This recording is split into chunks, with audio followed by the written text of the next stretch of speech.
Good evening, everyone, and welcome to the Sunday, July 12th edition of the MMAOB Daily Podcast. I'm your host, as always, Adam Martin. I'm joined by a really good friend of mine and an MMA journalist, Steve Jeffery from the Hammer MMA, guy I've known a long time in the business. Steve, I remember we were sitting together at Diaz versus GSP. I sat beside you for that fight. That was a really good night. But yeah, I go way back with Steve. Got him on tonight to talk about UFC 251 from last night. Long card, longest card in UFC history. We'll talk about that, but good performances. I just want to talk a little bit about you first, Steve, because I'm not sure how many people are too familiar with you, but can you just tell people a little bit more about your background in the sport, and also you were a UFC rankings panelist for a while. Maybe talk about that as well. Go ahead, Steve. Yeah, for sure.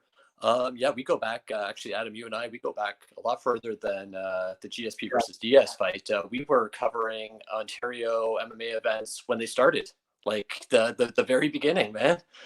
Dude, the fighting series, man. I was there with you, a few of those. Knockout the Reckoning. So there was a few, man. Yeah, I know. The very Hammer. Slammer in the Hammer, dude. That was an old one. Francis Carmont and all those guys. Slammer and the Hammer in Hamilton, the Score fighting series, MMA The Reckoning, which happened just before the GSP versus Shields card. So it was actually technically the very first Ontario MMA card. Yep. That's actually where we met. We were covering those. Yep. I've just done a local radio show and podcast for MMA for about the last 10 years, actually. We just passed episode 500 weekly episodes. We're on episode 507 right now. I don't think I'm that well known in the MMA sphere. I sort of keep a low profile. It's not my full-time gig or anything. It's just something I sort of do because I can and because I enjoy it. And I love talking about fights and covering events. We've done that so long. It's great. It's a really good way to get more insight into the sport. You mentioned being an MMA rankings panelist. I was former UFC rankings panelist. I gotta say former because you were doing it for a while, Steve. You're one of the OGs, I believe, of it. And I know that after that Reddit article came out, and it was kind of someone, not you, Steve, because I know that you really do care about it. You'll talk about that, but some of the other rankings panelists were kind of exposed for their inexperience. But talk about that, man, the whole experience. So I wasn't doing the rankings from the very beginning. There was like an initial run of people. It was like 60 or 70. I can't remember the exact number, but a bunch of people dropped out almost immediately, like after like a week or two. And then I was asked to jump in at that point and sort of fill in the numbers. And I did it from 2013 until late 2019. Yeah. So until it was down to about 12 people doing it. And it's been controversial, I guess. I kind of enjoyed doing it. I thought I was good at it. That's the thing. I put some real thought into it, and I thought I did a pretty good job of it. But in the end, it's just there's so much flack and politics and drama around the whole thing that I don't know. In the end, I was just like, look, man, every time I log on Twitter, it just makes me angry. So I just stopped doing it. Yeah, I mean, I've been one of the people who've been critical about the rankings for the years, man, since the beginning. Because for me, Steve, it's such a conflict of interest, man. As a journalist, I know it's a little different for you, though. I will say that because you have a job outside of MMA. This is more of like a hobby for you, if we're being fair here. I mean, you are a legitimate journalist, Steve, but it's not your full-time gig. So I think maybe for you, the conflict of interest wasn't as much as some other people that work full-time in this business, and they're directly affecting guys' careers with the rankings, and they're directly affecting the matchmaking. And that directly affects the fighters' pockets. And for me, that's always been a major conflict of interest. And the question is, what do you do to fix the rankings? I've always said, just get Sean Shelby and Mick Maynard to give their real rankings, the actual UFC rankings, the real ones. Why does this have to be a third party doing this? There's too much drama, too much controversy. There's too many bad voters, man. I know they have cleaned it up recently. They added some guys and stuff. That's good. Glad to hear that. But still too many guys that honestly aren't really important people in the business and they're affecting the guys' careers too much. There are people on that panel in that Reddit article. Stephen, you read it. There was a couple that their websites weren't even active.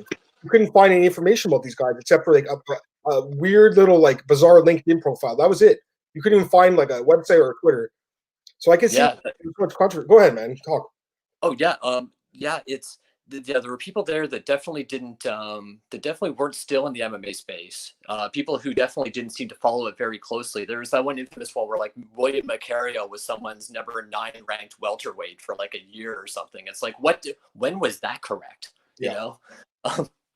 But yeah, that's interesting. The thing about if like Sean Shelby and Mick Maynard could just put it together, it would be criticized too. It's just you take out some of the conflict of interest and stuff. Yeah. I actually thought I'm actually a pretty big supporter of the system itself. It's just with I think it works, but what you need 50 or 100 of the best minds in MMA media to do it. Yeah. And the whole thing will come out in the wash. It's just people think it's a conflict of interest. There's all the different reasons not to do it. Some people, I've talked to some guys in the media who are just like, look, I just don't want to be criticized for mine. It's like, okay, well, hey, that's cool. You like, you sort of put yourself out there. I think the perfect system is you get a lot of people to, a lot of good minds to do it. And whatever you get. And one bad person isn't going to affect it if there's 100 people. One bad person affects it when there was 12 people. Like that was a mess. Yeah. But and I get it, but and it kind of got me like, fighters would complain about, oh, I'm, why aren't I number 15 or whatever? Like I get where they're coming from, but they're not impartial either. Everyone thinks they should be ranked. Yeah. That's a great point. Right. So, that's actually a great point. No one ever thinks about that side of it.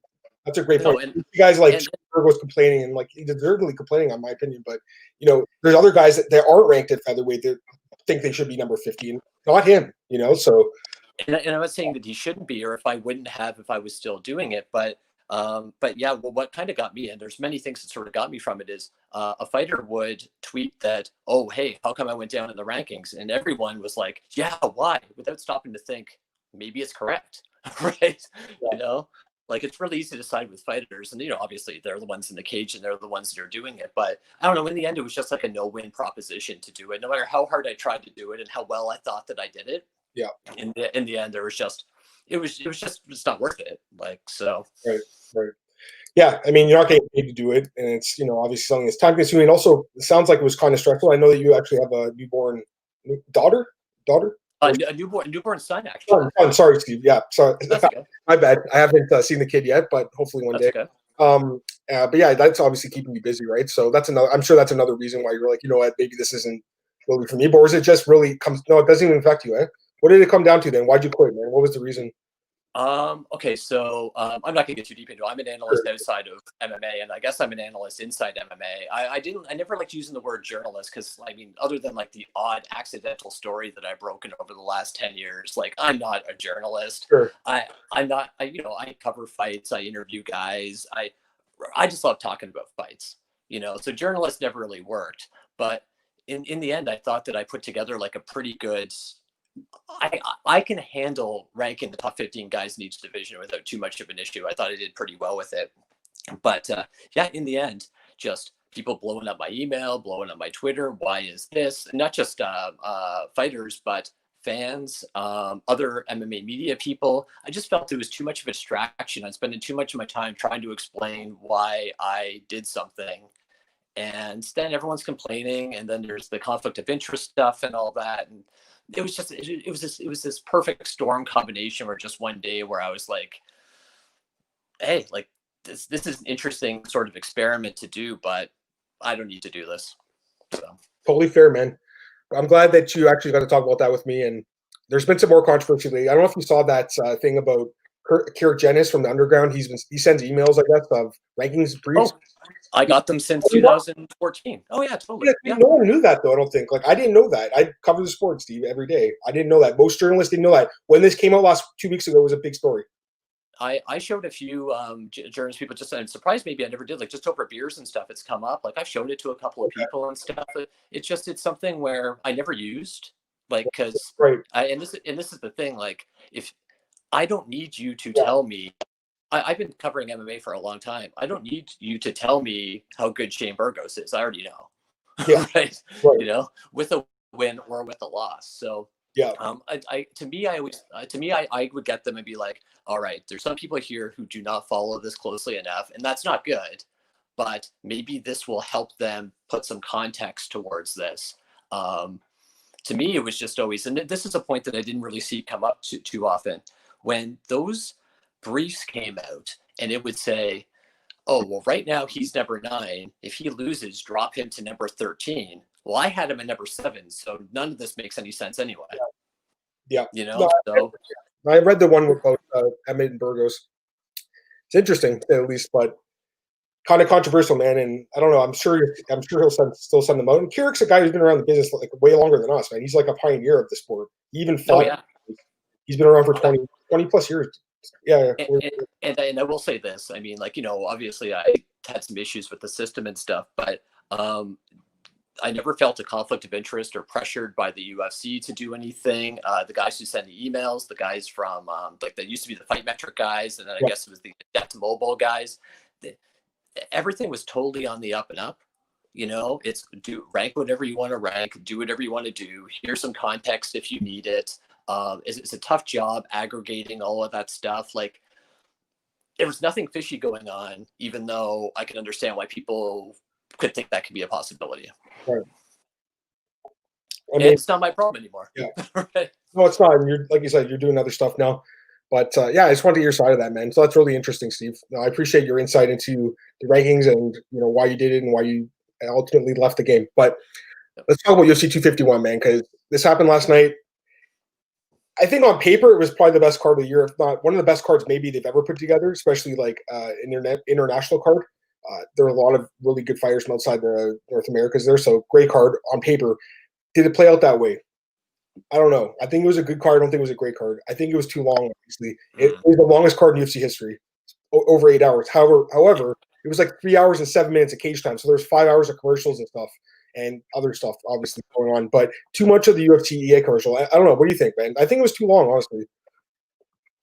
It was too long, and actually, I mean, we just discussed it. Newborn baby. I missed the first 3 or 4 fights. Oh, it still felt like actually some of the first were good. Yeah, you fit some of the good ones. With 3 title fights, we always are like, oh, 3 title fights. That's amazing. It's great. It is great, but I feel like when you're watching it literally was an 8-hour card. You're basically putting a full shift in work. I don't know if that's good. I don't know. I think it's maybe too long, And what's the suggestion that maybe not do 3 title fights? I mean, obviously, that's my suggestion. Remember, Strikeforce did that, and that was a disaster.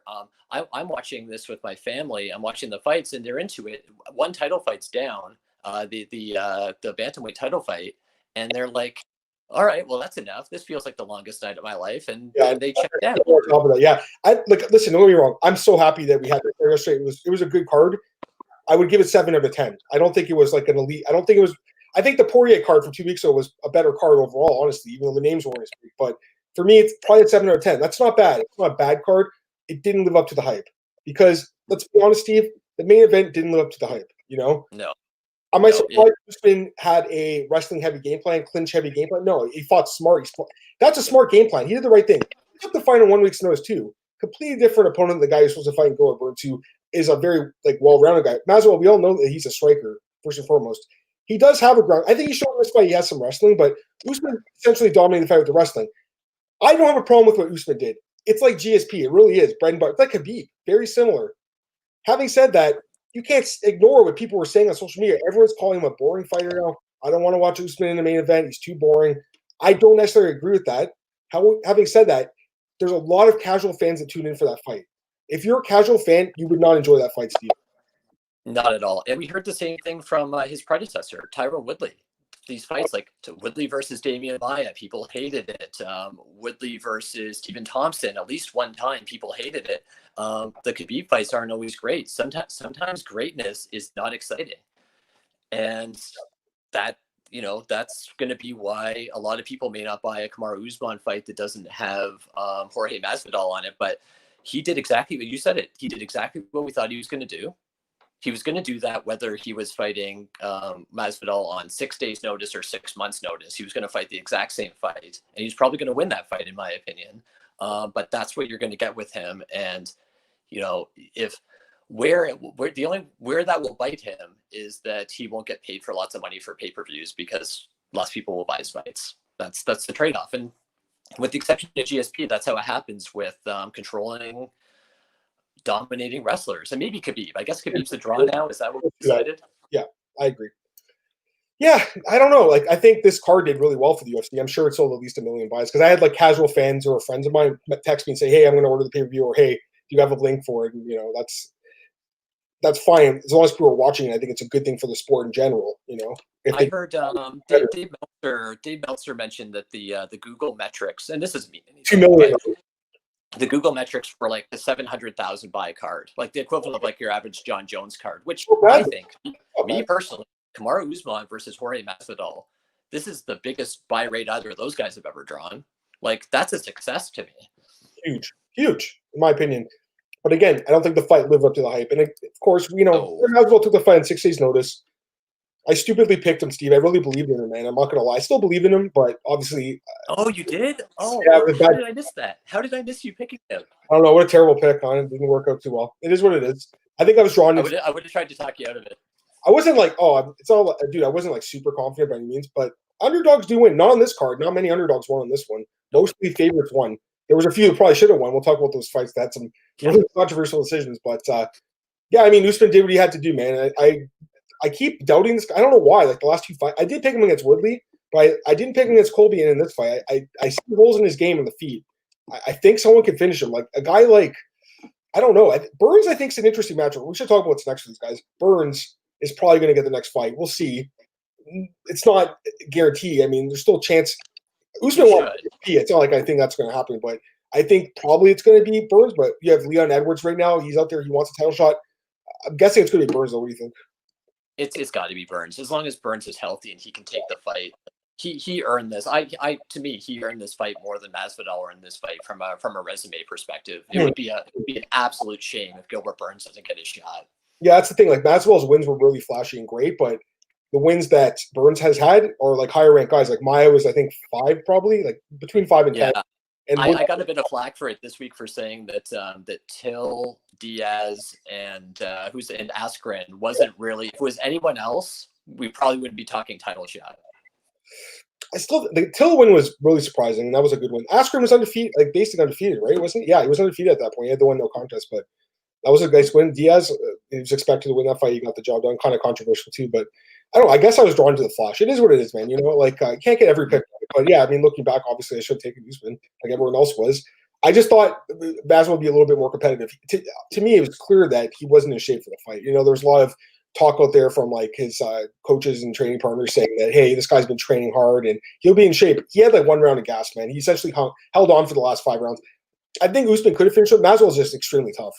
He's been finished, I believe, once in his career. Twice. Once in Bellator, as we all, with the inverted triangle, and then once in Sengoku against Rodrigo Dam, which was a flash knockdown. It was an early stoppage. That's it. He's never been hurt otherwise. He's an extremely durable guy. So the fact he went 5 rounds with Usman is impressive. Colby Covington didn't survive the full 5 rounds. So even though I think that stoppage was early, but I think Usman did great, but I think Masvidal also did well, but I just expect a little bit more on the feet from him, especially when he had gas. I do think at times he did catch Usman some nice shots, though. So if Usman fights a guy like, an example is Stephen Thompson. Stephen Thompson has really good takedown defense.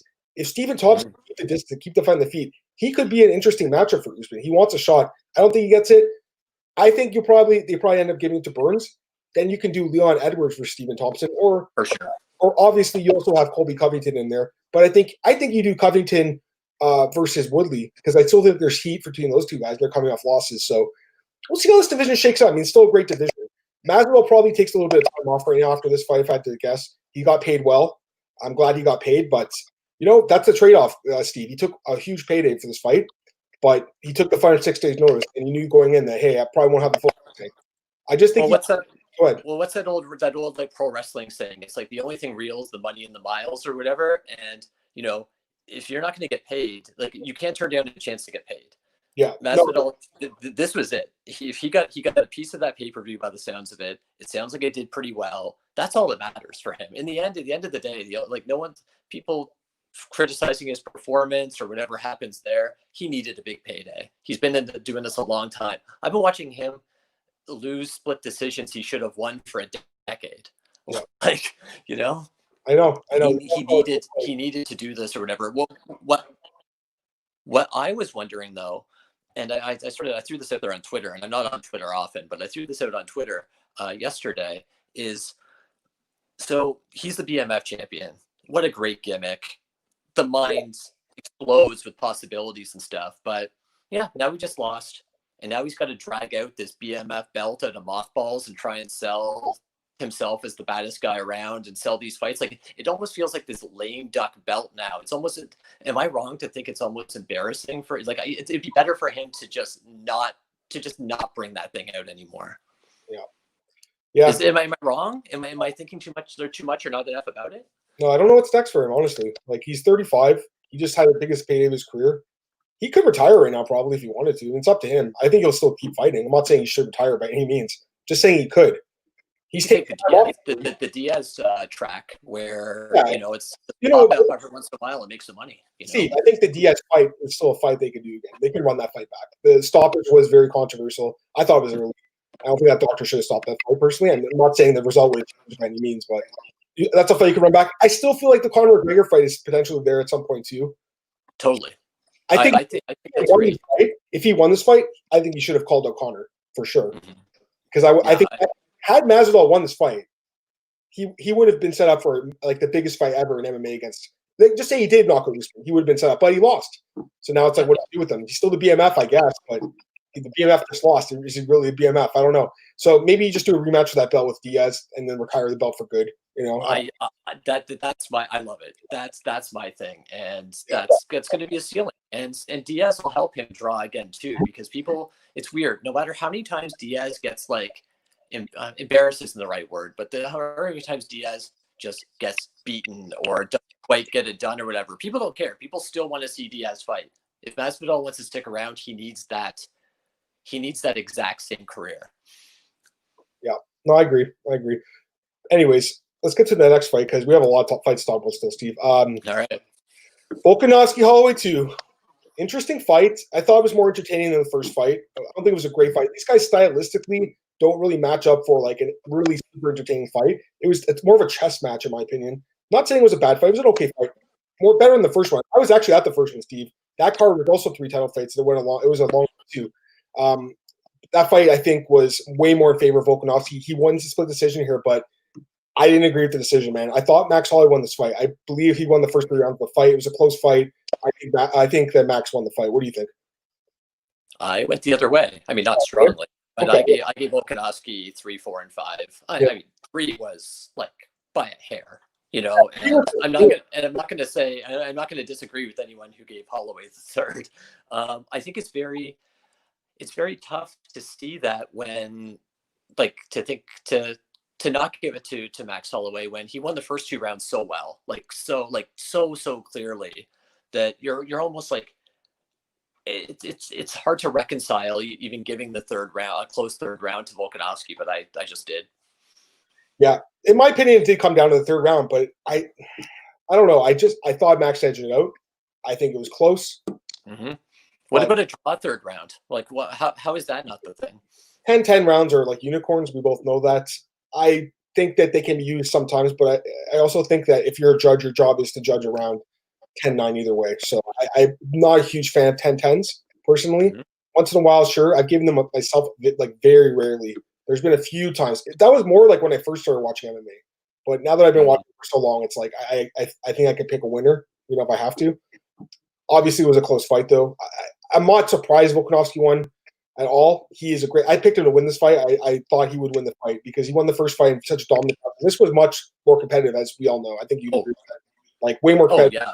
Max looked better. The thing about Max is he did kind of get tired in the last few rounds, which was weird because he's usually a guy that goes really hard in those full 5. But, Steve, this is a guy who I think he had like a 13-fight win streak at one point, if I'm not mistaken, after that Ortega. And he was in the pound-for-pound top 10. And also, obviously, the champion of the featherweight. He moved up to 155 to fight Poirier. That fight hurt his career, in my opinion. He took a lot of damage in that fight, Steve. And since then, it's not been the same guy. He did beat Frankie. That was a quality win. Having said that, that's an older Frankie Edgar. That's a Frankie Edgar that is not the top of his game anymore. And honestly, that's a guy he should have finished. You saw what Korean Zombie did to him, and Holloway couldn't put him away. Since then, he's lost 2 straight fights to Volkanovski. So, crazy enough, like all of a sudden, he was like 13-fight win streak. Now he's lost 3 of his last 4. It's crazy how fast this game changes, man. So yeah. The wars take their toll too. I mean, even the Ortega fight, he dominated Ortega, but there were still a lot of shots eaten in there. The Aldo fights, I covered one of them, like cage side, the second one. He Aldo gave as good as he got for at least a couple of rounds in there. Like Holloway has been in so many wars he's won, but so many wars that, and I mean, no wonder he's starting to show the miles. Yeah, and he's still young on paper, 28, but he's been in the UFC since 2012. Actually, that's amazing. 2012. So he's been in there since he was like 20 years old. It's pretty early, man. It's a young age. Taking a lot of work and been in there with a lot of, like, you look at, in my opinion, he's a surefire Hall of Famer when he's all said and done, like 100%. Because you look at his resume, Steve. Like, look at these names, man. Pettis, Aldo twice, Lamas, Oliveira. He obviously lost against what's his name, Conor McGregor, but that was really early in his career. And you know what? He actually did okay in that fight. You know, looking back, he forced Conor to wrestle, though Conor, I think, hurt his knee in that fight, if I'm not mistaken. But, you know, this guy's been in there and did a lot in his career. By the way, Wikipedia, man, someone hijacked his page and it says he's won the last 2 fights of Volkanovski. So someone did that. He lost those fights, unfortunately. I thought he won the second one, but the 2 of the 3 judges didn't. So, anyways, yeah, what's for next for these guys? Korean Zombie's calling out Volkanovski, and I says he's a shameful champion. He wants to smash his face. Finish him. I think that'd be a great fight. Having said that, I mean, he's supposed to fight Brian Ortega, and the fight's not official. I don't think it's been set. There's still a fight with Zabit Magomedsharipov and Yair Rodriguez, which happens next month. That's going to be a great fight. I think Zabit, if he wins, should probably be next. But, you know, as much as I like the Zombie and I love the Zombie, Yair knocked him out in, like, the best fight maybe of all time in the 5th round, the last second. So why should he be skipped ahead of him, right? So what do you think's next for Volkanovski? Who do you think's going to fight next? Okay, so I mean, to me, there's 4 contenders. There's Korean Zombie. There's, as you said, Yair Rodriguez and Magomedsharipov. Okay. And then there's Kattar if Kattar wins on Wednesday. Right? And Josh Emmett's right there too, man. He's hurt though, so. Oh yeah, right. So, but realistically, at the moment, I guess those 4. So one guy's got to give Volkanovski. I agree with you. I don't think the Ortega Zombie fight is the right move. I say you just pull the trigger on Zombie and head and do Zombie versus Volkanovski first. And then you've got Rodriguez and Sharipov can fight for next. And then assuming Calvin Kattar beats Dan Ige, then Kattar gets Max Holloway, and you try and rehab Holloway. Yeah, I like it too. That's my matchup, but you know, it doesn't always work out that way. Another fight I'd love to see. Don't know if it happens, but man, this would be fun when Edson Barboza against Max Holloway. Like, can you imagine that fight? How sick would that fight be? It would be an amazing fight to watch. It's just they're so far apart. I always bring it back to the rankings. They're so far apart. That's a joke. Edson should be. He was top 5 at lightweight. He should be in the top 15. A lot of us thought he beat Danny Ige. Even if he didn't think he did. It's just crazy when a guy like Arnold Allen, who really doesn't have any quality wins. He's a really good fighter, but he has no quality wins. I think Barboza should be ranked above him. There's some good fighters in that top 15. There's some guys with questionable wins. Like Sadiq Youssef has some okay wins. His biggest win is Andre Fili. Like, he's a guy that Barboza should probably be. Barboza should probably be ahead of him right now. To me, even Ryan Hall. Ryan Hall still good, but who has better wins? You know, and again, I know he lost the last fight, so I can see why he's not ranked. But anyways, I think for a fan's point of view, that fight would be amazing. I don't know if it happens because of the rankings. I mean, Holloway's probably going to take some time off. I guess he's been fighting so much the last few years. So I think he had 4 fights in 12 months. Then he took 6 months off, obviously, before this fight. I think he'll take a little bit of a break, though. You know, he took a lot of damage in this fight. Not a lot, but enough. And he went 5 rounds again. He's a guy who's been going 5 rounds. Steve, his last 4 fights have gone 5 rounds. Yeah, so that's fight. Actually, your idea is the best. He should take the time off. I think you're right. Take the time off. Yeah, he's got a young family, you know, just with everything going on in the world. But yeah, he's an awesome guy. And also, I saw him auctioning off his fight kit for charity, which is super cool. I love how these guys step up like him, Poirier. These guys are great guys, man. So it's nice to see that. Anyways, let's get to the next fight here. Petr Yan against Jose Aldo. So I did pick Petr Yan. I'm sure you picked him, I'm guessing. No. Yeah. He's great. And I thought for a while now he's the best bantamweight in the world. The Henry Cejudo fight would have been really interesting. I don't know if we'll see that. Maybe one day. Probably not, though, if I had to guess. Petr Yan's the king of this division now. And he looked incredible in this fight. It was a great fight, by the way. This could have been fight of the night. It was a really good fight. Aldo looked pretty good, I thought, especially beginning the first 2 rounds. The second round, he won that round. He knocked out Yan with a few different leg kicks at points. Also, was really working the body with that left hook to the body. Like, Aldo had success in this fight, but that weight cut to 135 must be really tough. He really got tired in the 4th, 5th rounds. He gets finished in the 5th round by Yan. Yan mounted him, rained down, seemed like over 100 punches probably. Leon Roberts, the referee, I don't know what the hell he was thinking. Like, stop. Oh, my God. Way too, I got to get your thoughts on stoppage. Way too late, right? It was, I mean, like, so excessive, man. It's always better to stop a fight early than late, obviously. I understand wanting to give like a fighter, you know, especially like a former champion, like as much leeway and as much chance as possible. This was insane. Yeah. So late. Yeah. Okay, maybe there wasn't that one shot, like that one killer shot that makes you stop the fight, but he took 50 that were almost as good. Yeah, it's not enjoyable to watch, honestly. Like when it gets to that point, No. It's just you want to just turn the TV off. I'm sitting there yelling at the TV, stop the fight, you know. It's not fun to watch. But yeah, either way, you know, Yan had an amazing performance, and this sets him up for big fights now, 135. We all think Sterling's going to be next, but Dana White says he's not sure now. And there's rumblings out there. I know why. Because Cejudo's already talking about the fight and stuff, and it's like, they're just going to do that? Like, dude, Cody Garbrandt seems like the guy they're going to step in and have for the belt. They love Cody Garbrandt. He's coming off in probably the best knockout of the year against the Southpaw. So there was guys talking line, and Cody saying, you know, he wants a shot, and Aldo saying, I want it. And I don't know, man. I mean, this division, by the way, is incredible. I love the bantamweight division. It is so awesome. And it's great to have Yan, I think, as a champ. I think he'll fight often. He's a young guy, 27. I think he'll be a guy that fights 2 or 3 times a year at least. So I've been nothing but impressed with Petr Yan. You got to look at this division, though. Like, one guy that no one's talking about, because everyone's talking about Sterling. Sterling, great. Don't get me wrong. Sterling probably should get it because of the streak. 5-fight win streak, and dispatched Corey Sandhagen in very quick fashion. But the guy everyone's forgetting about is literally the number 1 ranked contender, Marlon Moraes, who, by the way, was supposed to fight Petr Yan in June in Kazakhstan. Fight was canceled. He's still waiting for a fight. He's calling out Garbrandt. He wants Cruz. He deserves a big fight. He did beat Jose Aldo. It was a close fight. He did narrowly edge out split decision in that fight. No one's talking about him because Dana White and the UFC gave the title shot to Aldo instead. So everyone thinks that, you know, it really wasn't that great of a win. But to me, he still won the fight on paper. And he also has a bunch of knockout wins over guys like Sterling, knocked him out with a crazy knee. He's a great fighter, man. He had a nice streak. He did lose to Cejudo. I don't think that's bad of a loss. So I think Marlon Moraes is the guy that no one's talking about right now for some reason. I think you're right. I think he's the best choice, and it's amazing how like history just gets like rewritten that way. It's like Aldo gets the title shot, everyone forgets about the guy that beat him. Like, you know, I agree. I mean, in a fair world, you know, it depends who they give the title shot to kind of match make the rest of the division. So if they give it to Sterling, like we think it probably should happen, then Moraes could fight Garbrandt. I think that's a great fight.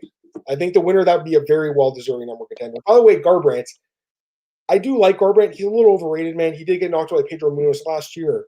The knockout losses to TJ have some asterisks next to them because he was probably juicing, or not juicing, but EPO or whatever, using bad substances for those fights. So kind of an asterisk. But I feel like he's getting a pass right now. Like Pedro Munoz knocked him out and lost a close decision to Sterling. He's ranked number 7 right now, and Garbrandt is ranked number 4 after 1 win after 3 losses. I don't know about that, Steve. I still think yeah. What were you saying? I don't know about that either. Yeah, I don't know either. So I don't know. I have the rankings going on, but I don't want to get too upset about the rankings right now. We should just talk about the good stuff here. But yeah, I think Moraes, Sterling, or I guess Garbrandt are fine. But yeah, Moraes is really not getting enough credit, I don't think, for what he did in that streak. And he did lose to Cejudo, but a lot of guys lost to Cejudo, man. Johnson, Cruz. Guy was great for however long he was making that run. Anyways, yeah. I actually really think like if you have a vacant title, then optimally it really should be the number 1 and the number 2 guys that fight for it, no matter what their record is, you know. So it is a shame. I agree with you. And in this case, it was number 3 against number 6, but I wasn't okay with the fight because I liked it on paper. As a fan, and I thought that Yan probably should have got the title shot because to me, he really is the best guy right now. But we'll see. I mean, he's got some tough fights ahead of him. All right, Sav, what do you think about the late stoppage in the Aldo fight? Yeah, we just talked about that, but basically, we both think it was extremely late. The judging and the reffing in this card was not very good overall. And you know, the thing is, like, they always blame the commissions. I'm pretty sure the UFC is the one who was signed the judges and refs for the international events in Abu Dhabi. So they got to take some blame. Dana White even said, we have to clean up the judging and refs. So I'm assuming they're going to go through and review them. These guys, like Leon Roberts, should not work the next card. No way.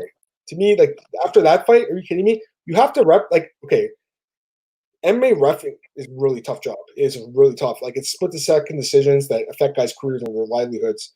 But when it's something egregious like this, like, it just bothers me, man. Even that Glover fight with Anthony Smith, that was really brutal to watch. Like, I don't think anyone who really enjoys watching that. A defensive opponent getting raining down punches on. It's messed up. Anyways, yeah, late stoppage for Aldo. What's next for him? I mean, that's a good question.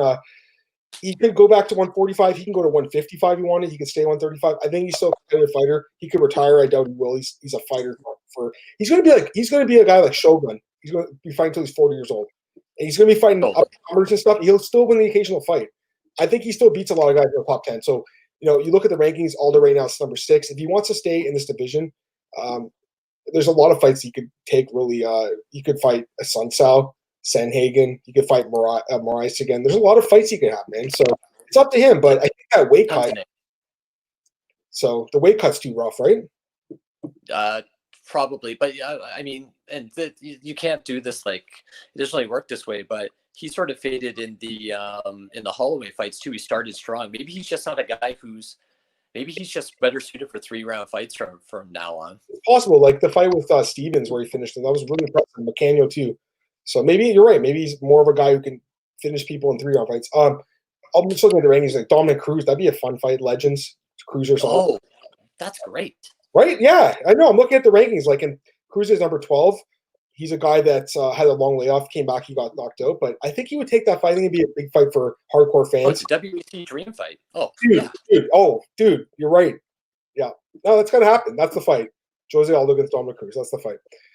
All right, let's get to the next fight here. Pretty competitive fight here. Rose Namajunas against Jessica Andrade. I was actually at the last fight, Steve. I was in Brazil for that. So I saw the slam, the knockout, crazy finish. This time around, much closer fight, obviously. And she edges it out this time. She gets a split decision. Competitive fight. I think that the judges got it right. I would have given it to Namajunas. I thought she won the first and second rounds. Third round clear Andrade. To me, it was actually a really easy fight to score. I don't think it was a hard fight to score. How'd you score it?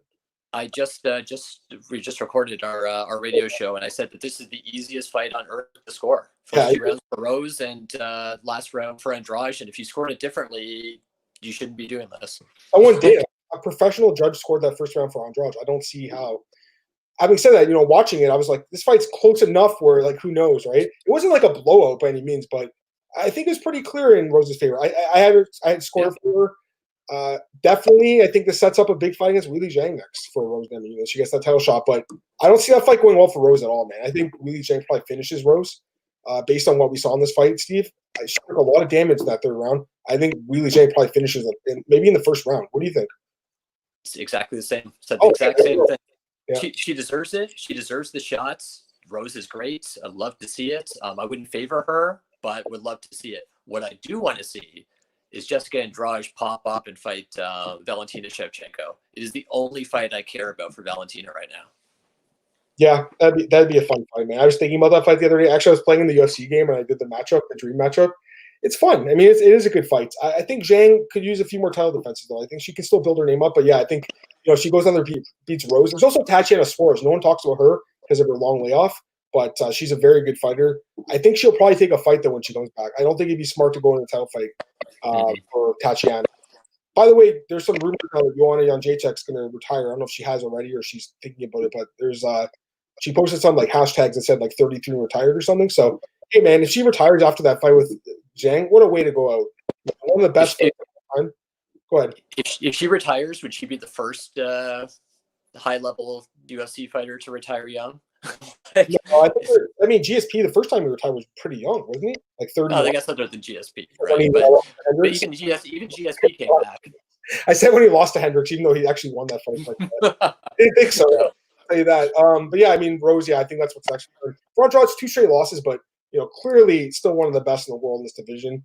So looking at again the rankings, some fighters that she can. Sorry, I think maybe I wasn't clear there. It's Andrade I want to see fight Valentina Shevchenko. Oh, I'm sorry. I thought you meant Rose. All right, sorry, Zhang. I don't know. I thought the Zhang fight. Yeah, no, which also makes sense. Right. Yeah, that's all right. Because Dana White's talking about that. My bad, Steve. Yeah, I think it would be a fun fight too, though, for sure. I just is she going to move off and wait? I don't think so, right? Like at this point. But yeah, we'll see what happens in that division. Okay, last fight in the main card. The Joe Silva special. That's what everyone's calling it. Because a prospect that you were really high on in Amanda Ribas, and you have a fighter who's on the last fighter deal who's complaining publicly all the time about her pay. And Paige VanZant, UFC wanted to lose. She was a massive underdog, and she got smoked. I thought she was going to be more competitive. I'm not going to lie. I thought she could hang in there for 3 rounds. She did not look good, man. She lost the fight in the first round by submission. Great win for Ribas, though. I mean, obviously, she could be a star for the UFC in Brazil. I think she's got star potential, man. I really do. Great fighter and also great interviews. But you guys talk about Paige because everyone wants to hear about her. I got Chris Ludford here in the chat. What's going on, man? Paige VanZant going to Bellator. I think so. What do you think? I would have said so. Would have 100% said so pre-pandemic. I mean, she very well may. But am I incorrect that Bellator is not getting they're not getting money from DAZN right now? They're not currently on TV. I guess they will be within a month. I don't know what their schedule is going to be like. Will Bellator have the same checkbook they had 6 months ago?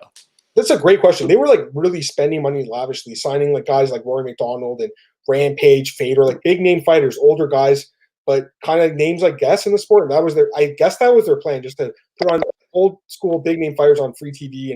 And then they started the DAZN thing. I don't think that worked out very well. I believe that deal could be ending very soon. Don't think DAZN's too interested. I don't know, man. Bellator, yeah, definitely their money situation is interesting. They're supposed to begin fights again on July 24th, Steve. So that's the plan. Yep. I do think she'll go there, though. Her husband, Austin Vanderford, is one of their top prospects at middleweights. And I think that Scott Coker will get a deal done with Paige VanZant. It doesn't sound like UFC's interested. The other option for Paige, I think, is one championship. I think that'd be a good move for her. Misha Tate, I think, is very high on Paige VanZant. Paige, I don't think, is a terrible fighter. I really don't think she's as bad as people think. She's not great, but at one point in time, I believe she was a top 15 fighter in that division. So she was the top 15 strawweight, and she was top 15 flyweight as well. There was only 16 flyweights, but she was a ranked flyweight. I mean, that's a good point. But yeah, she had a few good wins. But yeah, overall, her career in the UFC was disappointing. When she first came in for Invicta, there was a lot of hype on Paige VanZant. A lot of people said it's a future champion. Never show up to the hype. It is what it is. A tough sport, man. The sport evolved, and Paige didn't get it better enough, good enough. She can still beat fighters like Rachel Ostovich, but she can't beat fighters like Amanda Ribas. No. Yeah, I think. Go ahead. Paige is in a thing where she's not as good as the UFC wanted her to be, but she's not as bad as everyone who makes fun of her says. She's an exciting, okay fighter who can't beat Amanda Ribas. That's it, right? Yeah. No, she's okay, but I think she could do well in Bellator. I think they could potentially, have her maybe fight 115, but if not, 125, a fight with McFarlane is a big fight for Bellator. That's the fight. It's a big fight. That would be worth it if they're willing to shell out whatever. Because I don't think she would come cheap. Relatively cheap. That's your fight. Get her into a fight with McFarlane. Yeah, watch it. And here we got Chris saying Bellator is owned by Viacom. You have lots of money. CBS Sports is Bellator will continue to operate. Yeah, they do have money for sure, but the global pandemic has changed the world, man. So exactly. Yeah, that's it. Your parent company has all of that money, but eventually it's okay, well, here's how much money we're going to give you to sign fighters. Maybe Paige VanZant isn't someone you make an exception to go over budget on. Yeah, but again, she'll find a promotion. At worst, she won't. Bellator or someone else. I mean, she could still resign with the UFC. I doubt it because it didn't sound like Dana White's too interested. He basically said, "I think she should test free agency." So who knows? Though, maybe if she doesn't get the offer she wants, she ends up coming back to the UFC. It's possible, right? Here's what Chris says: 5 fights for Paige. He's a big Paige VanZant fan, which is great. I think she's not that bad of a fighter, honestly. He says Larkin Dash, Heather Hardy, Valerie Lareda. That's an interesting fight. Christina Williams and Lara Alejandra. Yeah, all those fights make sense. The Valerie Lareda fight, that's an interesting fight because Valerie Lareda is kind of like Paige VanZant a little bit. So a lot of people just think she's kind of like one of these Instagram models, but she does have, I think, 1 or 2 fights now in Bellator. I'm not completely sold on her as this star fighter by any means, but she's super marketable, obviously, and so is Paige. So that's an interesting fight, Chris, for sure. Again, I think all of those fights Bellator can promote. That's a really good list, actually. Yeah, I know it is actually. Yeah, Chris, this guy's the Bellator guy over here. Sorry, yeah, he says Tatiana Schwartz still has vertigo symptoms. Yeah, so she'll move, and again, when she does come back, she'll take another fight. She won't be fighting for the belt against Weili Zhang. That'd be a terrible idea. Scott Cooper said 100K show and win is the deal they're interested in for Paige. I mean, if she gets that much, she should take it. That's a really good deal for her, I think. I'm not saying she doesn't deserve it because she does bring eyeballs, but I don't know. If they'll offer 100 and 100, she should take it. Yeah, I feel like she overrates her value, but I don't know if it's her or her like team that's been telling her like, "Hey, you're worth all this money because of your Instagram." But MMA is a different thing. Like, if the UFC would not give her that much money. I think she said she was on, what did she say, 38 and 38? Is that what she said, or something? 48 and 48. She said something recently. That might be it. Might be 48, 48. So like, that's double what she wants, which is, I guess, honestly, I hope all fighters get paid more money. You gotta wonder about the financials of Bellator right now. Yeah, he says UFC gave. Yeah, I think he said 30. I think that's what she said, something like that. So, all right, let's get to the next fight here. Wow, like this was one of the best knockouts. I mean, it was the best knockout. There was two really good ones. This one was great. Jiri Prochazka had an amazing UFC debut, knocking out Volkanovski in the second round. This guy, what a fun fight, by the way. A lot of fun to watch. These guys were nuts, trading crazy shots. I definitely have some concerns about this guy's striking defense going forward, but there's no doubt this dude is a heavy hitter with big KO power. Steve, this guy was impressive, man. Oh, yeah. I was excited to see him come in. It was exactly what I like. It was exciting enough of a fight, a big win over a former title contender and a really good guy. You have to think he's going to be a top 10 ranked fighter already in his debut. I'm thinking of great fights I want to see him in already. Like, and didn't he call out? Did he call out Johnny Walker? I don't know. That'd be an interesting fight, but I think he could get bigger fights. Don't you think? Like, he just beat Volkan. Yeah, that's my thing is that I had heard that he was interested in fighting Johnny Walker, and I'm like, whoa, don't take that step back. As much fun as that fight would be, take the Volkanovski run, try and get a title shot after 3 fights. You should be calling out Corey Anderson, and then Thiago Santos after that. Anthony Smith. I agree completely. I mean, you look at, again, the rankings. Walker's 12, and he's coming off, I believe, that 2 back-to-back losses, actually, with Krylov and the Corey Anderson fight. The UFC needs to rebuild him. He could be a star still, I think, for Brazil, but they got to build him up slowly. I think maybe you give him a Shogun or something. Like, a Shogun's fighting someone like that, like, beatable. Usman was ranked number 7, so this is a huge win for Yuri. He'll be ranked number 7 now, probably. Looking at the rankings again, John Jones champion right now. He is kind of inactive. We don't really know what's going to go on with him. He's in a contract holdout situation. It depends what happens with John Jones as to how they match rank the rest of the division. If John Jones returns, he'll fight either Jan Blachowicz or he'll fight Dominic Reyes again. That's the only 2 fights that make sense for Jones. If Jones says, you know what, I'm vacating the belt, and the UFC does an interim or a vacant title fight, or if they do an interim title fight, they might just do that too. They can still keep John with the belt and do interim. But I think you do probably Yan versus Reyes at that point. You already have Thiago Santos against Glover Teixeira happening. So there's a few other fights happening. Corey Anderson, though, is available. He's ranked number 4 right now. That's the guy that you're targeting. Yeah, because he's ranked number 4. He's very chinny. I would probably pick Yuri against him. Corey does have good wrestling, but his chin is not, I don't think, able to handle a guy like Yuri. And if Yuri goes in there and beats a number 4 ranked guy, you could you're giving him the title shot or give him one more fight. So he's in a great spot. Volkan, why not Volkan against Johnny Walker? That's a fun fight. I would love to see that fight. That'd be a fun fight. Someone probably knocked out again, but it is what it is. But yeah, I mean, the ferocity of this knockout was awesome to watch. Next fight, Muslim Salakov defeats Elijah Zaleski Santos. Split decision, 30-27, 28-29, 29-28. How'd you score this one, by the way? I gave it to Dos Santos. What did I actually? I had it I want to say 2 rounds. I can't remember the rounds exactly. As I said, this is about the points from here and prior that the new baby was keeping me distracted. Yeah, no worries. I felt Zaleski Dos Santos had at least a couple of rounds. Yeah, I thought he probably won the fight, but I did pick Salakov, so I was like, all right, I'll take a freebie almost. Close fight. I mean, it wasn't as good as I thought it'd be. There was some spinning shit thrown, as Nick Diaz would say, but overall, just an average fight. Not as good as I think some of us thought it'd be. Makwan Amirkhani had a great performance, tapping out Danny Henry in the anaconda choke. Really impressive by his side. I don't know if he's ranked in the top 15 anymore. I believe he was at one point, right? He must have been in the bottom there, right? He had some good wins in a row. Who? Danny Henry? Makwan. Oh, Makwan? Yeah. What was his? Let me tell you. He had to have a better win than Andy Ogle. He had 4 straight wins. Yeah, he beat Mike Wilkinson. I don't know if that's a great win, but maybe he wasn't, man. Or Jason Knight was his, I guess, best win on paper. I don't know. Anyways, I think this is a good performance by him for sure. So I was impressed. And then the last fight in the middle part of the card, the prelims here, Leonardo Santos against Roman Bogotov. See, this fight was weird. Did you see this fight? This was the weirdest fight I've ever seen. Super weird. It took forever to finish this fight.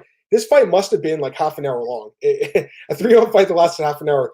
Multiple groin shots. So many fouls. So many fouls. Illegal knee in the 3rd round after numerous groin shots where Mark Goddard's a pretty good ref. I don't think he's maybe the best ref like some people think, but I think he's obviously a world-class ref. How do you not take a point away like for the groin shots? Because there was like 3 or 4 of them, Steve. Like you can't just keep warning guys. Like they know the rules.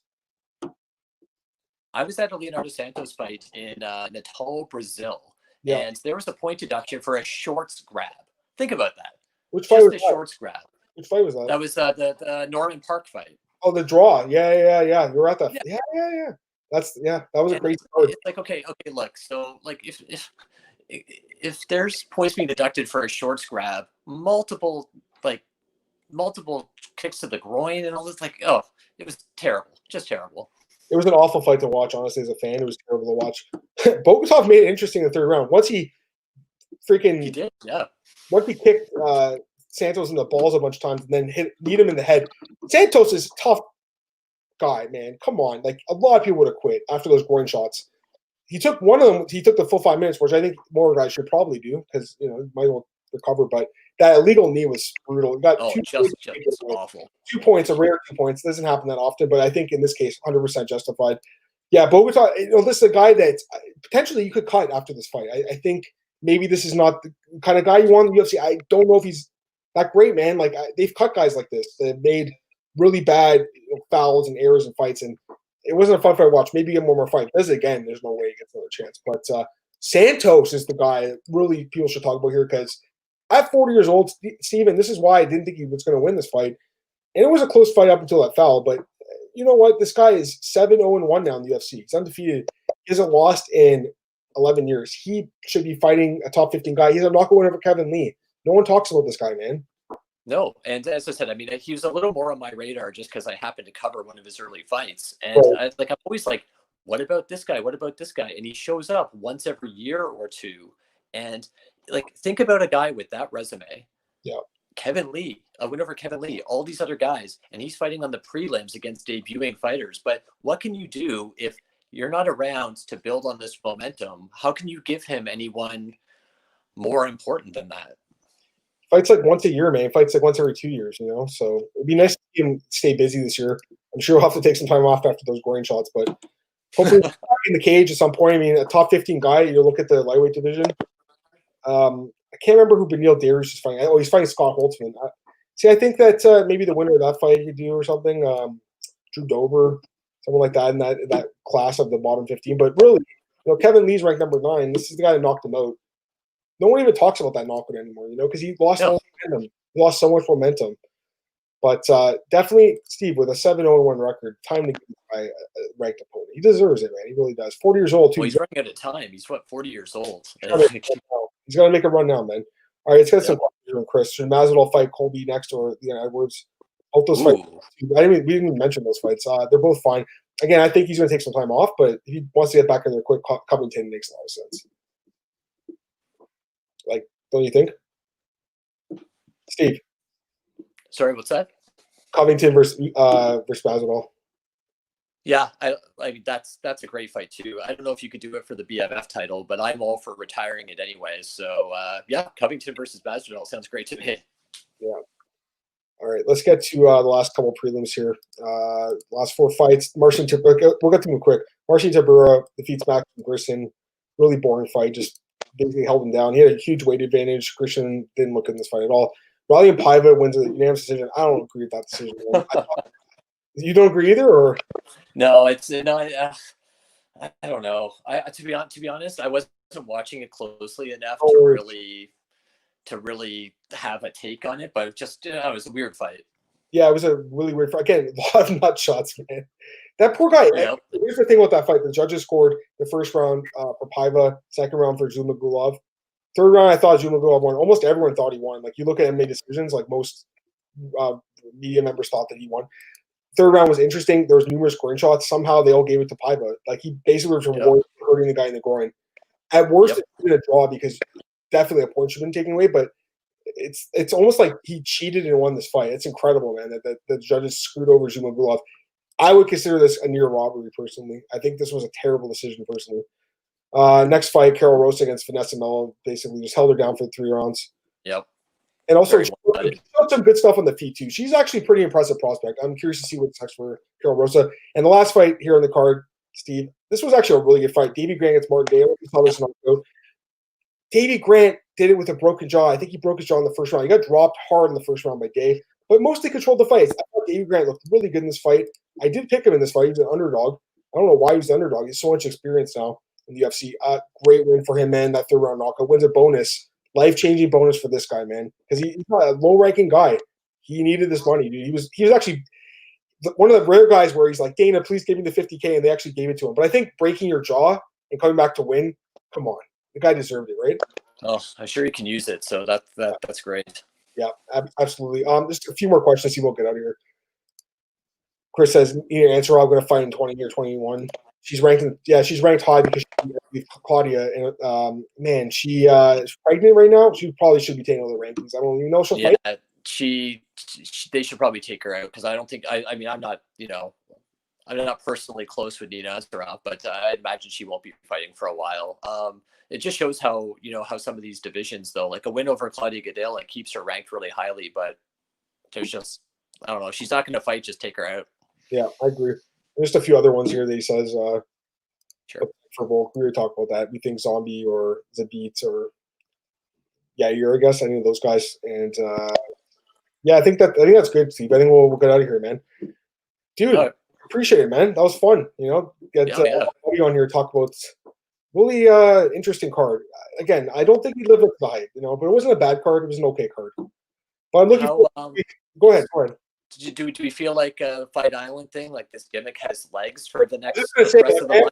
I am looking forward to the next few cards. There's 2 this week. So I'm really looking forward to those 2 cards this week, and then there's one more next week. It is a little gimmicky. I talked about this last week, which is hanging a lot there on the Friday show, but it's cool. I just think that they kind of pulled the wool over a lot of people's eyes because of all the promotion about the Octagon on the beach. It confused a lot of people. Like, there's a lot of dumb people, unfortunately, and they all thought that was what was going to be the case. But if you heard what Dina said, we all knew it was going to be inside an arena. It's just that they kept showing that picture of the Octagon on the beach, Steven. I think at some point they need to try that. I think it'd be a lot of fun. I don't know if it's possible. Too hot, obviously, but overall, I think the gimmick's fine. I think it's something they probably do every summer going forward. But I just don't know if this card, like, a lot of people order this card, and I think we're expecting a better fight in the main event. Yeah, I think so too. People are really amped for that Masvidal fight, and it's just not what Jorge Masvidal guys wanted to see, Yeah. All right, Steve, tell people where they can find you, man, and plug anything you got coming up. Oh, yeah, sure. So pretty much the only, I guess I'm on Twitter at Steve Jeffery, Jeffery. I'm not on there that much, but you can find me on there. And I'm mostly just talking to Adam. And, and I just put up a new episode of my podcast, the Hammer MMA Radio, episode 507. I just put up a couple hours ago, and that's at thehammermma.com. Yeah, these guys have been doing their podcast forever, and I think Steve doesn't give himself another credit, guys. Like, this is the guy you've been at so many events, Steve, covering them in person for a long time, dude. Like, you're more, I think, important to this business than you believe you are. But either way, I'm really glad you came on the show today, man. I really appreciate it. So for you guys, you can follow me on Twitter at MMADamMartin, and I'm available, obviously, at MMAOddsbreaker.com, DJPen.com, MMA Rings on net. This is going to be a pissy week for sure. It's going to be a crazy week. Podcast, I want to do the recap tonight, just to get out of the way and get Steve on. On Tuesday at 10 a.m., I'll be breaking down UFC Fight Night, Dan Ige against Calvin Kattar. We'll break down every fight in that card, 10 a.m. on Tuesday. And then on Thursday, we'll recap that card and then break down UFC Fight Night, Davison Figueiredo against Joseph Benavidez too. I just saw that Davison's actually going to head to Abu Dhabi, so it looks like his COVID tests are cleared up, which is good. He had some issues there, but overall, I'm looking forward to this week. It's going to be a crazy week, but definitely tune into the podcast, guys. Steve, once again, thanks. And Thanks to everyone who sent in a question. I'll be back Tuesday morning, 10 a.m. right here. Guys, have a great day, and I hope you enjoy your evening. Bye.